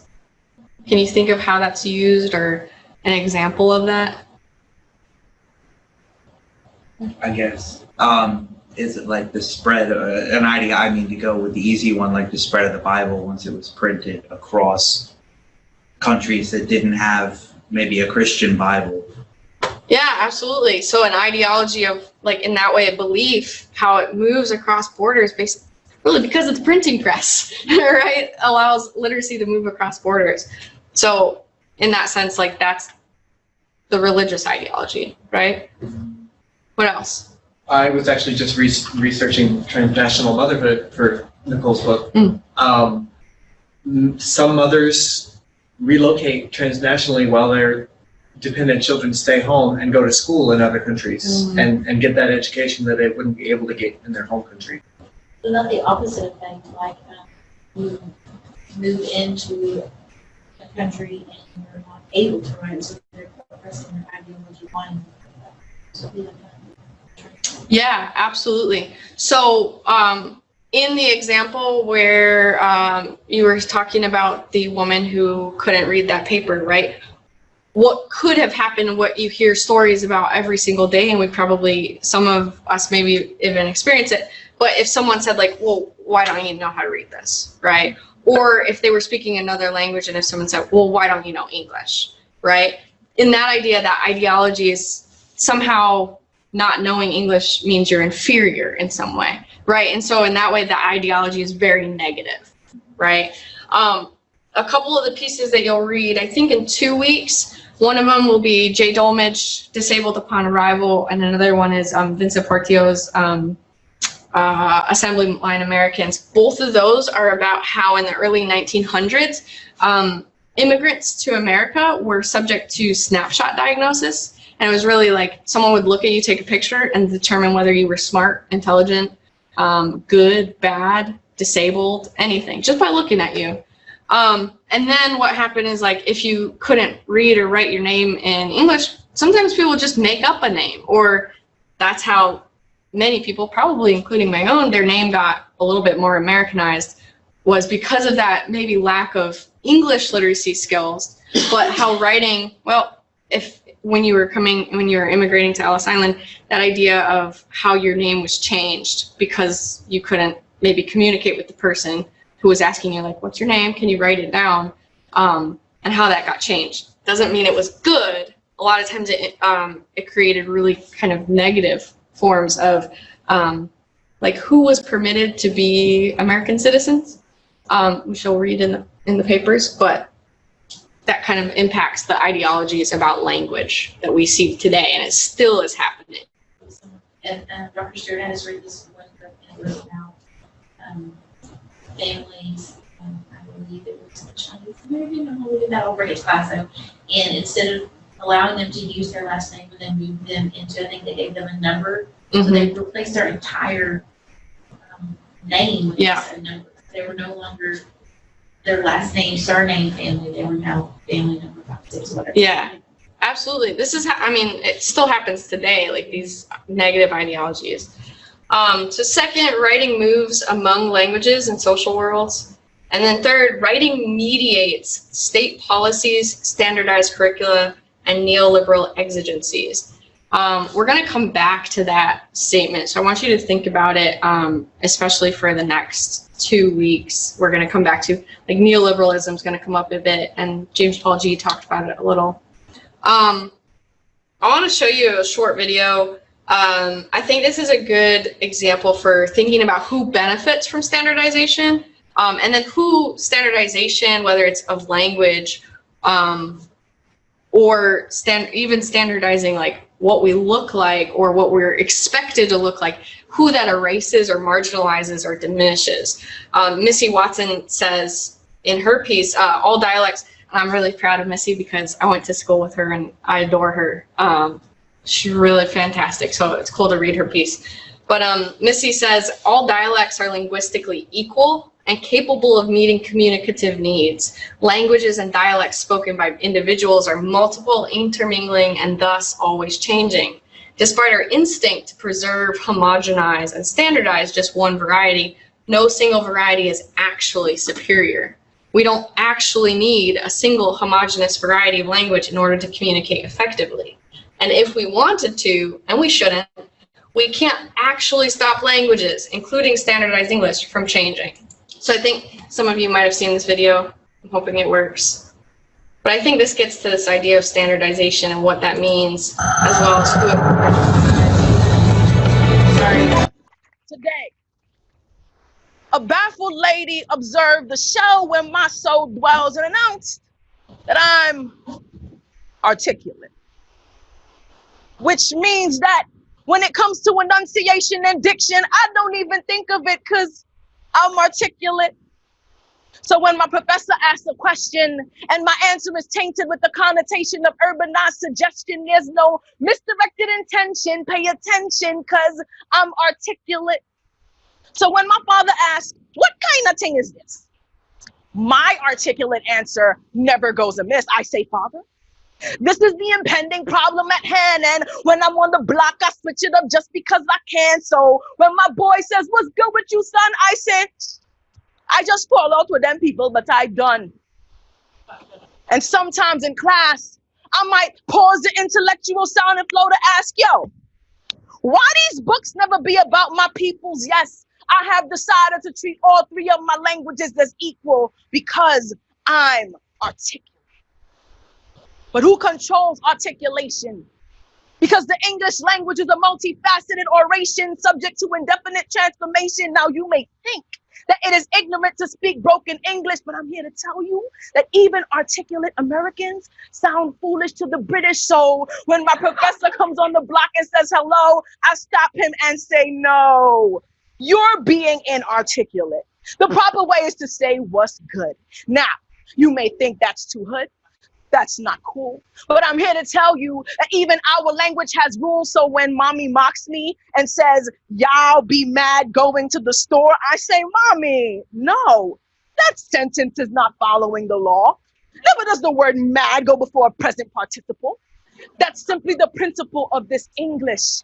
If I had the vocal capacity, I would sing this from every mountaintop, every suburbia, and every hood. Because the only God of language is the one recorded in the Genesis of this world saying it is good, so I may not always come before you with excellency of speech, but do not judge me by my language and assume that I'm too ignorant to teach because I speak 3 tongues, one for each. Home, school, and friends. I'm a trilingual orator. Sometimes I'm consistent with my language now to switch it up so I don't bore later. Sometimes I fight back 2 tongues while I use the other one in the classroom. And when I mistakenly mix them up, I feel crazy like I'm cooking in the bathroom. I know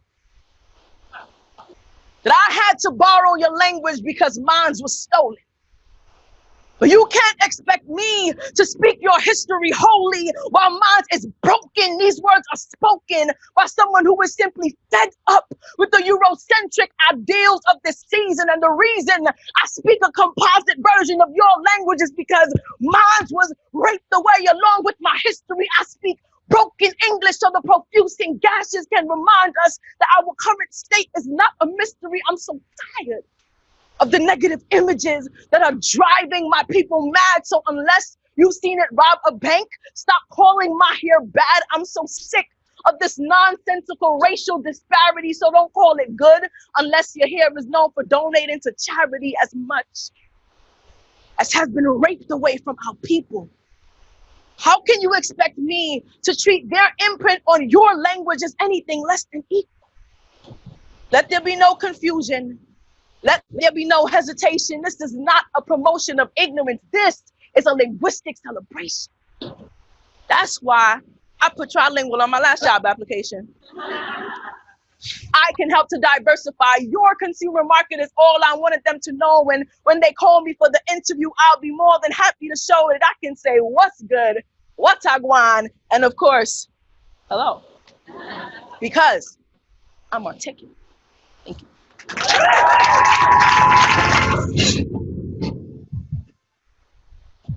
All right, so I think that kind of frames much better than I could have said it about who Jamila Liscott. She's talking about who benefits from standardization, right, and giving examples in her own life from that, as well as how standardization marginalizes people, whether it's the ideologies about standardization, like saying, no, you're being inarticulate. That's an ideology about standard English that was kind of imposed on her, or that's probably imposed on multiple people. Actually happens every day in colleges, and diminishes people. So really quick, what are your responses to that? What do you think of? What are you thinking of having heard that? I think it's really interesting because it almost feels like, the standardization could lead to sort of dystopian society where you have this single language that everybody needs to conform to, and thus we lose our unique ability to express ourselves. I mean, it's like with various languages, you can say certain things and you can't really translate it into English, or it doesn't make sense And so I feel like by trying to conform, or if you were to try to conform everybody to a specific language, you would lose out on a lot of history and personal uniqueness, I guess, in the individual and in society. Yeah, I mean, I think that's absolutely what happens. I think, but that's also a very idealistic, I mean, in the best way of like, if we acknowledge that you will miss out on stuff if you don't let people kind of be linguistically diverse, right? But that hasn't historically been the case. I think one of the things that this video shows is just how deeply, deeply ingrained language and linguistic diversity or standardization is in history. Talking literally about the history of migration of people and how that was taken away from in this case, African Americans, but it's happened kind of, we'll read examples of it from multiple populations of people. Min Zong Lu's work called Living English work actually talks about Asian people who want to learn English so bad that they physically get their tongues cut so that they can supposedly, you know, say their R's better, right? And it's this idea, this ideology actually that's enforced somewhere saying like, you have to physically be different and look different to speak differently and to speak better, right? So that ideology, it's horrible. I don't know what to say about it, but we're going to talk more about how that like infiltrates every piece of like our being, how it's not just our language, but also how people enact that in really, really intense ways, I guess. Other reactions to this piece? I thought it was very moving, and I love that she pointed out the trilingual, especially coming from Louisiana and Texas area. When you hear so many people, my family, say, "Why don't they just speak English?" And it's so hard because, you know, when you argue with an idiot, who's the idiot? So it takes every ounce of me not say, but you invaded, and the national language was what, Iroquois or, you know, Kiowa, or what was the national language? And especially my family's directing it towards Latin Americans. I'm like, but Texas invaded them, you know, where was that original language coming from? I like that she brought in the use of phonics or whatever, because that's another point of contention is why can't they just speak normal? But that is normal. Who's to say what normal is, especially when you're anglicized and English was derived from Latin and German and French and Italian. And so who took whose language, and why do you have to have a them and an us? And one thing that Andrew was saying that really, you know, just, I can't remember what he said, but I was immediately thinking Orson Welles' 1984. And so just that mandating that everyone's going to speak the same and think the same. And I think just that precautionary dystopian novel of be careful of making sure everyone's the same, because innately we're not. And so I like that point that she was making. Anyone else? I hear the ideology. Yeah, Tia. Yes, the Jamila Liscott piece, I think I said her last name correct. It just reminds me of, I don't know if you read this book called The Souls of Black Folk by W.E.B. Du Bois, but he talks about how minorities, not just African Americans, but any minority where they have to live in a sense of double consciousness to hide their identity and to go in the real world, which is America, just to do something as simple as get a job. So her piece reminded me of double consciousness, and as minorities have to live to be normalized in the country we live in today. Yeah, absolutely. And I think some of the pieces that we'll read this semester are going to be talking about that as well, that idea of double consciousness, or even the sense of, you know, once you move transnationally, it's hard going back. And some of you might notice this even if you're not moving transnationally, but how do you go back to the family that isn't college educated? How do you move between those spaces? How do you go between those discourses and those literacies? once you have to be both and, right? You can't be one or the other anymore, but you have to be both of them.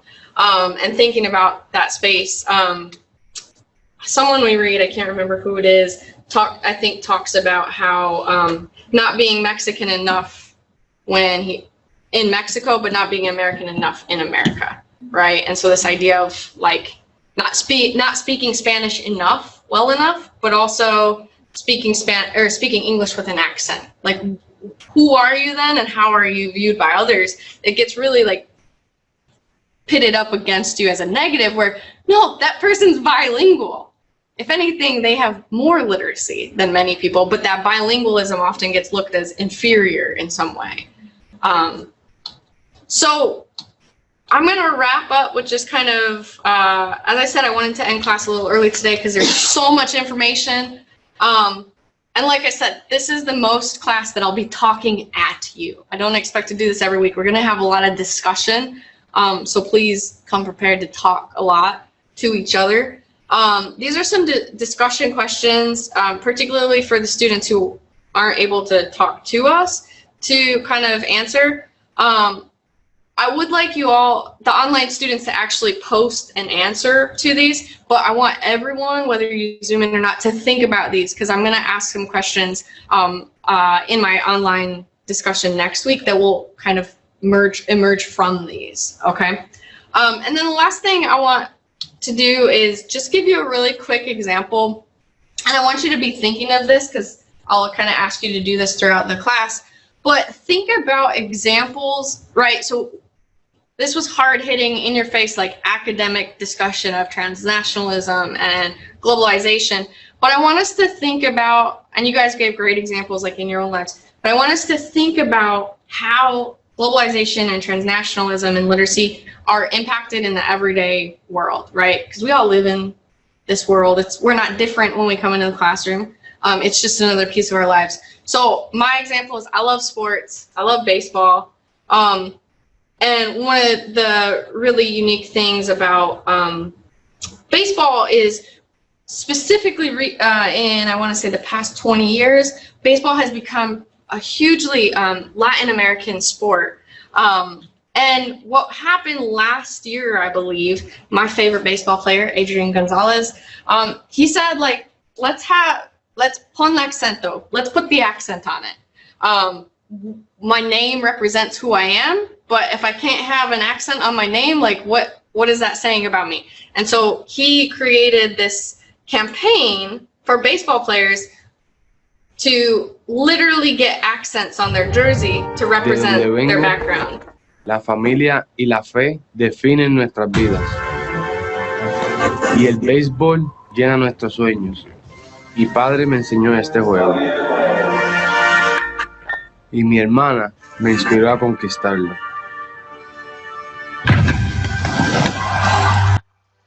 Cuando llegué a los Estados Unidos, tuve dificultad para adaptarme.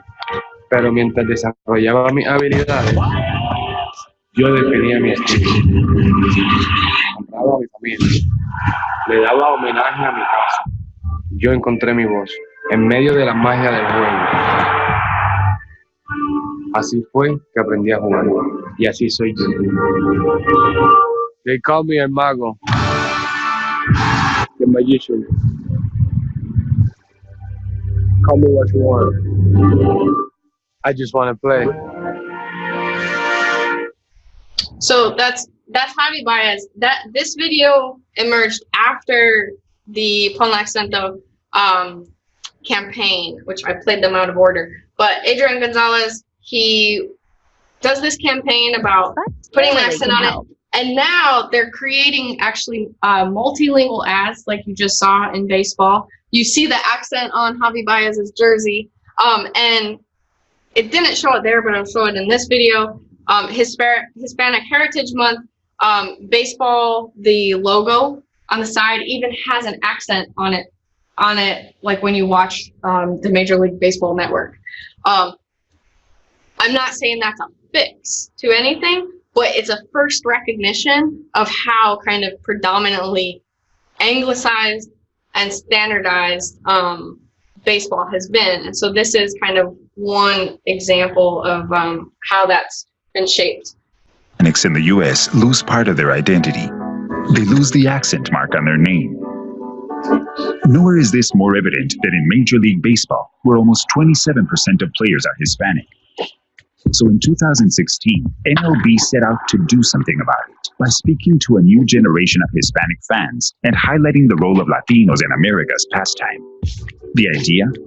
Put the accent back on the jerseys of Latino players, bringing this matter into the spotlight with the hashtag Ponle Acento, or put the accent on it. A simple post by LA Dodgers superstar Adrian Gonzalez made the announcement public and challenged other players to join this movement, and they responded in a big way. The initiative quickly gained momentum. Ponle Acento connected with fans' sense of pride and became a movement in itself. Boxing champion Canelo Alvarez and celebrities like Mark Anthony, George Lopez, and others joined the campaign on their own accord. Latino actors even requested accents on their Walk of Fame stars and referenced hashtag Ponle Acento. It's even started to influence other major sports like the NBA. Then, in a bold move, Major League Baseball added the accent to their own logo during Hispanic Heritage Month. Ponle acento latino. Ponle Acento was a culture-changing 360 campaign, reflecting everything Latinos contribute to the game. And of course, the media took notice. Nos habla de la campaña Ponle acento y nos He muestra said, ponle acento. He say, agregar los acentos a los nombres latinos. Que sí que le pongamos acento a las palabras. The New York Times praised Ponle Acento and committed to including accents in future coverage of the sport. Ponle Acento is one of the biggest social media campaigns in MLB history. We didn't just change the sport itself.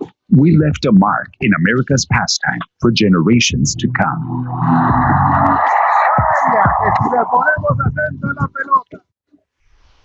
So you have access to my my PowerPoint. The video that I actually linked, which was the wrong one, is actually really good too, but it's a little longer. So feel free to look at that one. But I kind of want to end with saying, you know, this is all, I think this is fantastic. This is an example of kind of transnationalism in baseball, and how globalization is impacted through language and in popular culture, right? But then what we get here is this week, the LA Dodgers, Ryu, the number 99, he decided, well, I want my name too, but it's not Spanish, it's not an accent. Well, we have different characters, right? Like different letters or alphabets.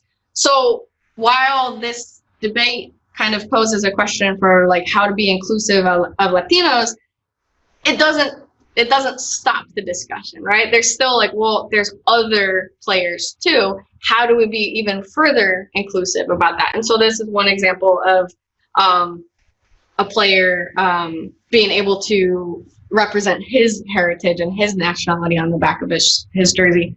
The one difference with this is while Latino players have the accent of their names every week, this is only a special week for players. It's called like Players Jersey Week. It's kind of like a fun week in baseball. So he can't have this on in the regular season.